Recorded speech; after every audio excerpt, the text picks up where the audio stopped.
AITA for taking over my dad's retirement gift after being excluded from his party? My name is Mason. I am 33 years old, and I am a plumber. I have been licensed for 11 years. I built my business from the ground up. I got my master certification at 27, and now I run a crew of 4 men that handles everything from basic drain clogs to full commercial builds. I started in my uncle's shop when I was 19. I spent years crawling under houses, learning the trade the hard way. I am good at what I do, and that is exactly why my family has treated me like their personal 24/7 emergency repair service from the moment I got my license. At first, the requests were small. My mom needed help installing a new faucet. My dad wanted me to look at a toilet that kept running. Normal family stuff that I gladly did, because that is what family does, right? You help each other out. But at some point, helping out turned into being available for free at any time for any water-related issue within a 30-mile radius. Let me give you a rundown of the highlights. My sister Brooke had a pipe burst. I drove 40 minutes at 2 in the morning in the middle of January. I crawled under her house in the freezing cold armed with a flashlight and a pipe cutter. That job would have cost $800 as an emergency service if she had called anyone else. She made me coffee and said, "Thank you." My brother Carter asked me to redo all the plumbing when he finished his rec room in the basement. I moved all the drain lines, added a beverage station with a sink and ice maker hookup, and installed a full bathroom with a walk-in shower. It took me 4 weekends. That job would have cost about $8,000 at commercial rates. He bought me a pizza. Then there was Christmas Eve when his wife Paige stuffed a potato down the garbage disposal, and I had to go fish it out using an auger while everyone else ate dinner. My parents' house. I have basically maintained it for free since I was 22. I replaced the water heater. I did a full repipe when the galvanized lines started to corrode. I did 2 bathroom remodels and a kitchen sink upgrade. I even installed a fancy rain shower system that my mom saw in a magazine and decided she absolutely needed, using parts unpaid for out of my own pocket because she said they could not afford it right then. I never complained. I just showed up and did the work. Sometimes I got a thank you. I assumed that was what families did. I helped with plumbing.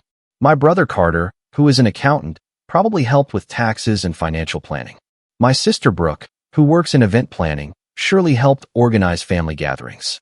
Except later I found out the truth. Carter had never done their taxes for free, not even once. He always referred them to his firm, and they got charged full price, just like any other client.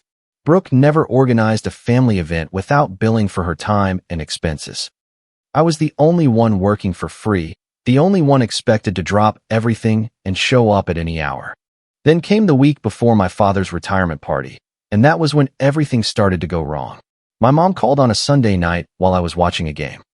She told me the party would be on Saturday and that before the guests arrived, they needed me to check a small leak under the bathroom sink. Just a quick fix, 20 minutes max. I drove 40 minutes to their house on a Tuesday night after a 10-hour day installing a water main for a new restaurant. My back was aching. My hands were raw from working all day with copper fittings, and all I wanted was to sit down and eat something that did not come out of a vending machine. The small leak was not small at all. The supply lines were so corroded that the braided steel was separating from the fittings. The shutoff valve was completely locked up with calcium buildup. The kind you do not even try to turn because you know the stem will snap. The P-trap had a hairline crack that was letting sewer gas leak into the room. I smelled it the second I opened the cabinet. 2.5 hours later, I was done. I installed new supply lines, new shutoff valves, and a new P-trap. All with parts unpaid for out of my own pocket, because driving to the supply house would have made a long night even longer. $30 charged to my credit card. While I was packing up my tools, I could hear my mom talking on the phone in the kitchen. Her voice carried through the house.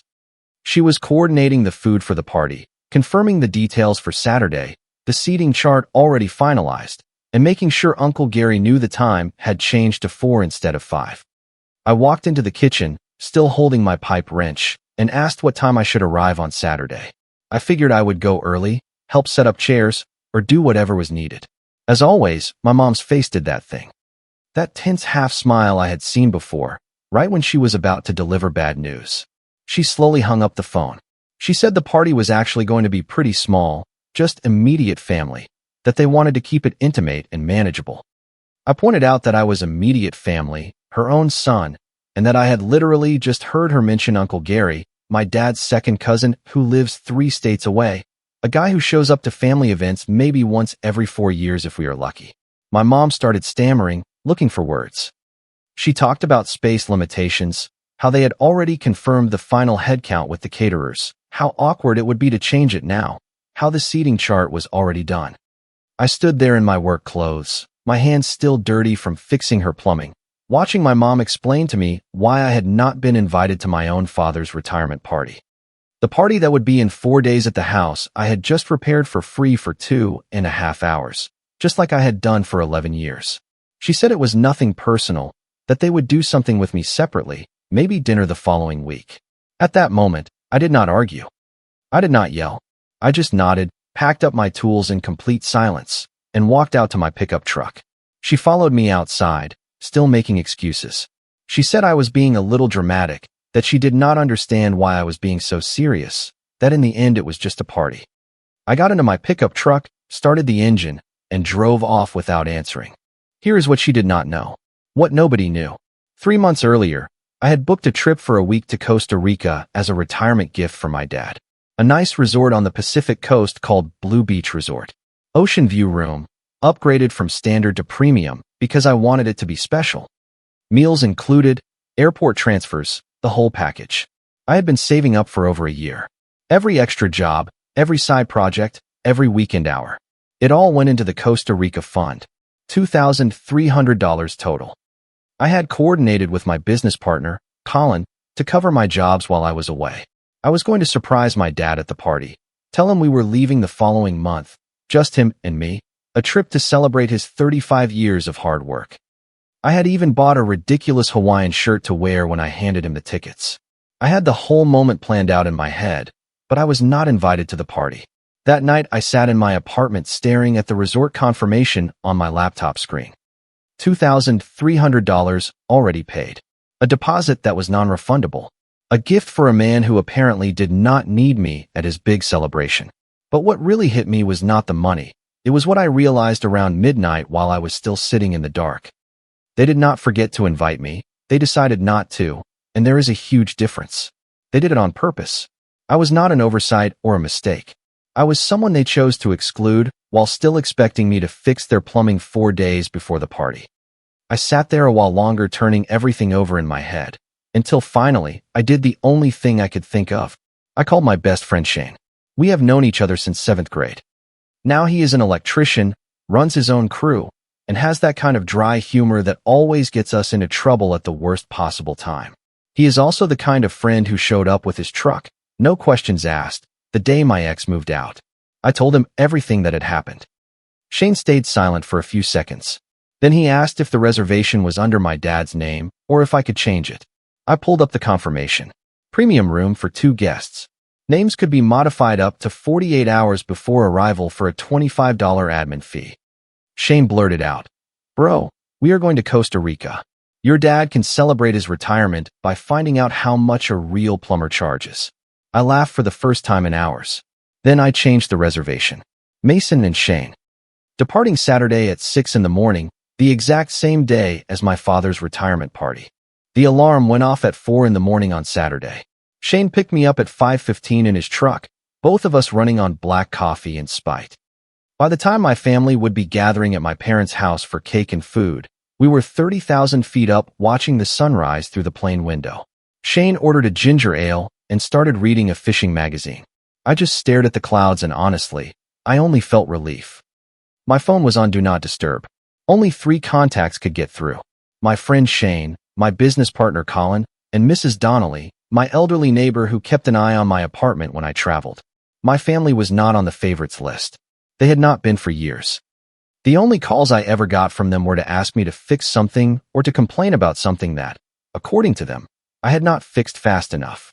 At some point, I stopped adding them to favorites and never changed it back. We landed in Costa Rica around noon local time. The humidity hit us as soon as we stepped off the plane, but it felt good. The resort shuttle was waiting for us at the airport. The driver was holding a sign with our names, as if we were someone important. The place was incredible, palm trees lining every path, an infinity pool that seemed to spill right into the Pacific Ocean. Our room had a balcony worthy of a postcard, 2 chairs facing the ocean, and nothing but blue horizon as far as the eye could see. I stood there for about 5 minutes, just soaking it in. It was the first time in a long time that nobody was asking me for anything. Shane walked out onto the balcony with the all-inclusive menu and said we were going to eat shrimp at every meal since it was included. We changed into our swimsuits and went down to the beach with fruit smoothies that tasted like vacation in a cup. Meanwhile, back home, the party was going great until it was not. I got the full story later, thanks to Marcus, a plumber I know professionally who ended up getting the emergency call. Marcus has been in the business almost as long as I have. He runs a crew on the north side of town and has absolutely no reason to make anything up. About 2 hours into the party, someone flushed the upstairs toilet, the exact same one I had fixed 4 days earlier. What my mom failed to mention when she asked me to come over is that she had been flushing so-called flushable wipes down that toilet for months, practically a pack a week. Any plumber knows those things do not actually break down. They just pile up until something catastrophic happens. They had been building up in the main sewer line for weeks, maybe months, forming a kind of dam that was just waiting for the worst possible moment. And that moment came. The toilet backed up severely. It was not a gradual thing. According to Marcus, it was sudden. This caused significant water damage and flooding from a major clog that affected the entire area. Within minutes, it started seeping through the subfloor and dripping through the ceiling of the dining room right below, impacting the dessert table, the guests' plates, and my dad's retirement cake. My mom's first instinct was to call me. Every call went straight to voicemail. My dad tried voicemail. Brooke tried from her cell, Carter from his. Even Paige called, all voicemail. Finally, they gave up and called a real plumbing company. On a Saturday of Memorial Day weekend, when most plumbers in the area were either at a barbecue or charging holiday emergency rates. Just the dispatch fee was $350. Marcus told me that when he arrived at the house, my mom was on the front porch practically shaking, ranting about where her son was and why he had sent a stranger. He told her he had no idea who her son was and that he was just there to fix the plumbing. He assessed the situation. A main line clog that required a motorized snake and possibly hydrojetting. Water damage with the resulting issues on the ceiling and the carpet. The total bill just for Saturday was $750, and Marcus warned them the main line would need additional work, probably another $2,000. He told me my mom kept insisting she should not have to pay because her son was a plumber. Marcus replied that her son was not there and the issue was not going to wait around for a family discount. The party ended around 4. Guests started making awkward excuses and left early. My dad spent the rest of his retirement celebration pushing a shop vac around while my mom alternated between rage and tears. 35 years at the same company, and his big day ended with an unexpected bill in the 4 figures. I knew nothing about what was going on. I was 3,000 miles away, leaning back in a beach chair watching the sunset. Shane was next to me debating whether sand crabs were technically crabs or some other type of creature. That night Shane posted a photo on Instagram. The two of us on the beach, drinks in hand, the sunset blazing behind us. He captioned it, "When you do not get invited to the party, you become the party. Costa Rica with my boy Mason." Then he tagged my entire family, every single one of them. I did not know anything about it until the next morning, when I finally checked my phone and found the notification apocalypse waiting for me. 23 missed calls, 51 text messages, 3 voicemails that, judging by the preview tones, promised nothing good. The messages told the story one after another, getting increasingly filled with rage. From my mom, "Mason, where are you? Call me immediately." Then, "This is an emergency. Why are you not answering?" After that, "Your father's party is ruined. There is water damage everywhere, and you cannot be bothered to pick up the phone." Hours later, "Your friend posted that you are in Costa Rica. You are on vacation while we are dealing with this." And finally, at 2 in the morning, "I cannot believe I raised someone so selfish." From my dad, "Son, please call home." Simple, brief, disappointed. That message hit differently than my mom's outbursts. It always did. From Carter, "Are you kidding me? Seriously, you are in Costa Rica while mom and dad's house is dealing with major damage. What is wrong with you?" From Brooke, a full essay. 5 paragraphs about how selfish I was. About how I had abandoned the family in their darkest hour. about how Dad's retirement had been completely ruined because I could not be bothered to answer the phone. She ended by saying she was genuinely worried about my mental state and that maybe I should talk to someone. I showed the messages to Shane over breakfast. He read them calmly, took a long sip of coffee, and said, "Well, I guess they found out how much a plumber costs." The next 6 days we spent living our best lives. We went snorkeling in crystal clear water. We ate fresh seafood at oceanfront restaurants. Every sunset looked like someone had cranked up the color saturation in the sky. I kept my phone on Do Not Disturb the whole time. Notifications kept piling up, dozens of them, judging by the icon on the screen, but I did not read a single one. Whatever fire was burning back home, I was not going to be the one to put it out. The return flight landed on Sunday night, 8 days of sun and peace, and I truly felt like a different person, with a clear mind in a way I had not had in a long time. That lasted about 45 minutes. I pulled into my apartment complex around 9 and found a welcoming committee in the parking lot. Everyone, my mom, my dad, Brooke, Carter, and Carter's wife, Paige, were spread out around their cars like they had been keeping watch for hours. Knowing my family, they probably had. My mom saw me first and started walking fast toward me before I even opened the car door. Her face was a mix of fury and relief that would have been almost funny if I had been in the mood to laugh. She asked where I had been, why I had not answered, if I had any idea what I had put them through. I grabbed my duffel bag and walked right past her, straight toward my building, without saying a single word. Tanned, relaxed, and completely unbothered. My dad cut me off at the entrance. His voice had that tone of disappointment I knew all too well. He said we needed to talk about what happened at the party, about me posting vacation pictures while they dealt with a serious situation. He said he had not raised me to be so selfish. I stopped and turned to face them all. I asked him what situation he was talking about. He told me about the plumbing emergency, the ruined party, the thousands of dollars in damage, and how I had ignored their calls for 8 days. I nodded.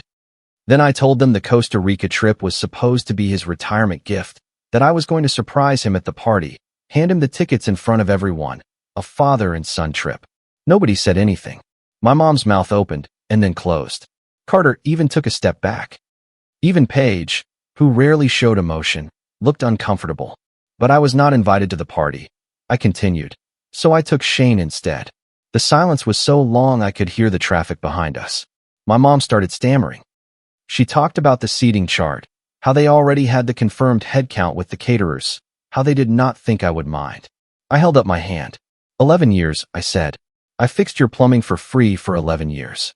Every leak, every clog, every broken part. 4 days before that party, I was in your bathroom replacing parts unpaid for myself, and then I found out I was not even invited. Carter stepped forward, puffing out his chest.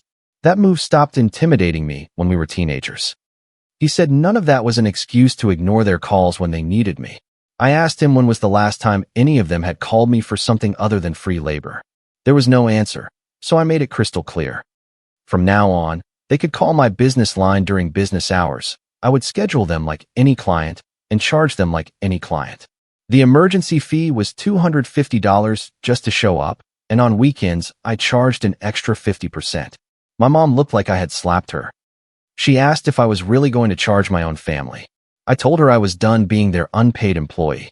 I walked up to my apartment door, unlocked it, and before stepping inside, I turned around one last time. I told them they could stay in the parking lot as long as they wanted, but if anyone knocked on my door, I would call the cops. Then I went inside, threw the deadbolt, and let out a breath. From the window, I watched them argue with each other for another 30 minutes before they finally left. I took a long shower and went to bed. I thought that would be the end of it, that they would be mad for a while, that we would avoid each other at holidays, and that eventually everything would settle into some sort of awkward truce. That is how these things usually work. I was not wrong. What came next happened in stages, and each stage was worse than the last. Each one made it clearer that they were not going to stop until I gave in, or until I forced them to stop. It started with the calls and the lies. My business partner, Colin, had kept the business running while I was away. He has been with me for 6 years. He started as an apprentice and now practically jointly manages the operation. Good plumber, better person. He told me my mom had called the business line 9 times while I was in Costa Rica. Every time, She demanded that he go to her house personally to fix the problem as a family favor. She kept saying he worked for her son, so he owed it to the family to help. Colin explained to her with all the patience in the world that the family favor rate was exactly the same as the regular rate and gave her the quote. She hung up every time. He told me that by the seventh call, he was timing how long it took her to hang up. The record was 3 seconds. Marcus ended up doing the mainline work. The total was $3,200, including the emergency visit, the hydrojetting, and the parts. A reasonable price for the scope of the work. My mom, however, started telling everyone that Marcus had ripped them off, that her own son would have done it for free if he was not being vindictive, that Marcus and I had probably conspired to overcharge them as part of some revenge plot. In the trades, that kind of talk gets around fast. We all know each other. We pass jobs to one another. Marcus told me about it over lunch at a spot we both frequent near the supply house. He laughed as he said it, but there was an edge to his voice. Because being accused of scamming customers is not something you can take lightly. He asked me what the deal was with my family. I gave him the short version. He nodded and said he would never take a call from that address again, but my family did not back down.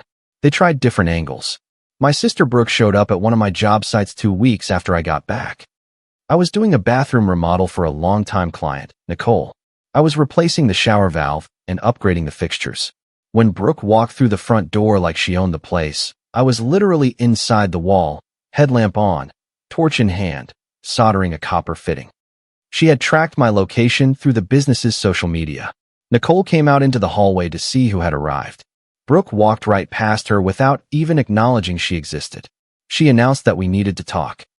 She said this had gone on long enough, that Mom and Dad were devastated, that Dad had not been the same since the party, that he was barely sleeping, that he had lost weight, that I was tearing the family apart over a simple invitation. I told her I was in the middle of a job using a torch and that I needed her to leave that exact second. She did not leave. She said I was being childish, that ignoring them was immature, that I needed to apologize and put everything behind us so we could go back to being a family, that everyone was waiting for me to come to my senses. I turned off the torch, carefully set it on the edge of the tub, and asked her if she had already apologized to me for not inviting me, for planning an entire party based on the idea that I was not needed. For 11 years of expecting me to work for free while she billed for her work as an event planner. She said that was not the same thing. I asked her how. She did not know how to answer. She stood there in silence for a few seconds, mouth slightly open, before collecting herself and saying I was twisting everything, that I was playing the victim when I was actually the one who had abandoned them. Nicole, who had been watching from the hallway with her arms crossed, finally stepped in. She asked Brooke if she worked for me. Brooke replied no, that she was my sister. Nicole nodded and calmly said that she was paying for my time by the hour, that her shower was not working, and that maybe my sister could come back another time when I was not inside her wall with a lit torch. Brooke left, but not before turning at the door and telling me I was making a huge mistake and would regret it for the rest of my life. Nicole waited to hear the car drive away. Then she came back to the bathroom doorway and asked me what that was all about. I gave her the version, taking 30 seconds as I fired the torch back up and finished soldering the valve. She thought for a moment and then said her own family had not spoken to her in almost a decade and that it had been the most peaceful decade of her life. She said some families are more trouble than they are worth. After that, she became one of my favorite clients. She referred me to 4 friends over the following months. Carter tried another approach a week later, the nostalgia angle. He showed up at my apartment with a pizza and a 6-pack of that fancy root beer we liked when we were kids. He made his pitch, that we all make mistakes, that maybe they should have invited me, but I was overreacting, that we needed to move forward like adults. He said he missed his brother. I let him talk for 5 minutes. Then I asked him when was the last time I had asked him for free accounting work. He looked confused, so I spelled it out for him. He was a CPA with his own firm, 6 employees. In 11 years, not once had he offered to do my taxes for free, or help with quarterly filings, or payroll. He said that was different. I opened the front door and told him to leave. He started stammering about being reasonable, about making peace. I told him he had 30 seconds before I called the cops. He left in 28, still muttering about how unreasonable I was. I thought that made things clear, that everyone would go their separate ways and my family would slowly leave me alone. But they did not. After Carter's visit, the rumors started. I heard through mutual acquaintances that my family was saying I had stolen money from them, that I had intentionally caused issues with their plumbing, that I was using illegal substances or going through some kind of crisis. Shane heard the illegal substances rumor through his cousin, who heard it at my mom's gym. The story was that I had gotten addicted to painkillers, and that was why my behavior had changed. Complete garbage. But people were believing it. Shane was furious. He said we needed to document everything. He had been through a messy divorce and knew how important it was to protect yourself when someone tries to destroy your reputation. He became my unofficial advisor on keeping everything documented. 3 weeks after Carter's visit came the first sign that things had spun out of control, and it came directly through my business. A property management company I had been working with for 4 years suddenly canceled an ongoing maintenance contract. 12 units across 3 buildings, steady monthly work, money I was already counting on. The manager, Spencer, looked uncomfortable giving me the news. He said his bosses had heard things about my reliability, about abandoning my family during emergencies, about being vindictive and possibly unstable. Someone had been saying those things, and to the exact wrong people who could directly affect my livelihood. I poked around for a couple of days, and here's what I found out.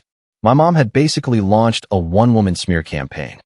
She told her church group I had abandoned my elderly parents during a crisis, told the women at her gym I had stolen money from their savings, told the neighbors that success had gone to my head. And although I could never track exactly how, those same lies ended up reaching my professional network too. Colin, my business partner, was the first to notice the pattern.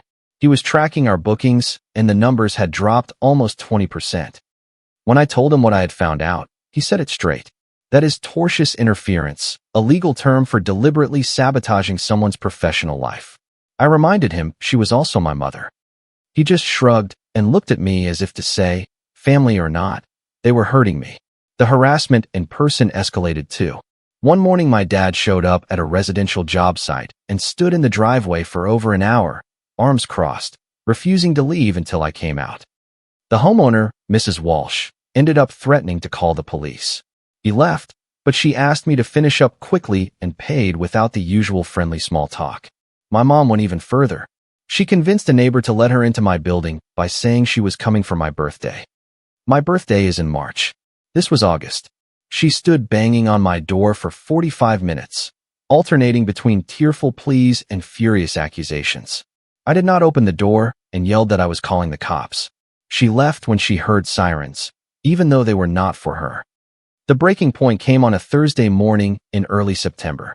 I was in a meeting with a potential commercial client, Landon, who was about to open a farm-to-table restaurant downtown. He needed a full plumbing assessment of the kitchen before opening. This was exactly the kind of job I had been striving for over the years. A serious project with good money involved, and Landon also seemed like a great client. We were in the middle of the walkthrough. He was asking smart questions: water pressure, drainage capacity, whether the grease interceptor was sized properly for the volume he planned to handle. I was answering, explaining options, feeling confident. I was already crunching numbers in my head. Then, my brother Carter walked through the front door. He had followed me there. He had probably been waiting in his car for a while, keeping watch until my client showed up, like a stalker.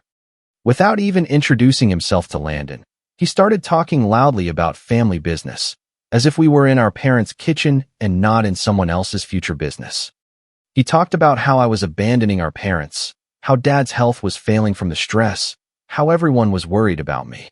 Landon was looking at both of us, clearly uncomfortable. All the good vibe we had built vanished in seconds. I told Carter to leave, that I was in a business meeting. He did not. Instead, he raised his voice even more. He said I could not keep running from this, that I needed to stop being selfish, come home, and apologize like a man. I saw Landon take a step back. You could see it on his face. He was reconsidering whether he wanted to work with someone surrounded by that kind of drama. Carter stepped up until we were face to face. He grabbed my arm and tried to pull me toward the exit, saying we were going to talk outside like men, whether I wanted to or not. I pulled my arm away and told him loud and clear that if he touched me again, I would call the police right then. Landon cleared his throat and said he thought it would be best to reschedule, that he would call me when things cooled down. He never called. I lost a $15,000 job because my brother could not take no for an answer. That night I sat in my apartment looking at all the documentation Shane had helped me gather. Call logs, screenshots, dates, witnesses, a paper trail stretching back weeks. This was not going to stop on its own. They were not going to get tired. They were going to keep pushing until they broke me or destroyed my business completely. So I called a lawyer. Her name was Madison, a civil litigation specialist. Shane knew her from his divorce.